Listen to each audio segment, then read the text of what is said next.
আজ আম দিয়ে এক মাউথ ওয়াটারিং ডেজার্ট আমার নর্থ ইন্ডিয়ান ফ্রেন্ডের কাছ থেকে শেখা। এর নাম ম্যাঙ্গো শিরা।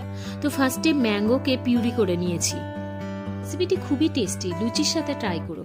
তো প্যানে 100 মিলিলিটারের মতো ঘি দিয়ে তাতে 1 কাপ সুজি দিয়ে 8 থেকে 10 মিনিট লো ফ্লেমে রোস্ট করে নিতে হবে।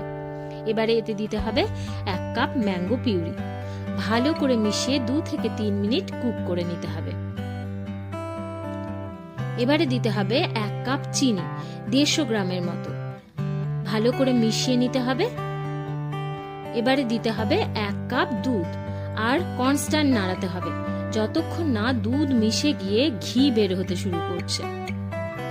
এবারে নামিয়ে নাও। ওপর থেকে ঘিয়ে ভাজা ড্রাই ফ্রুটস দিয়ে গার্নিশ করো। সার্ভ করো লুচির সাথে। ভিডিওটি লাইক করো, সেভ করো আর আমায় ফলো করো এইরকম বিভিন্ন স্টেটের ডিশ পাওয়ার জন্য। আজ টাটা।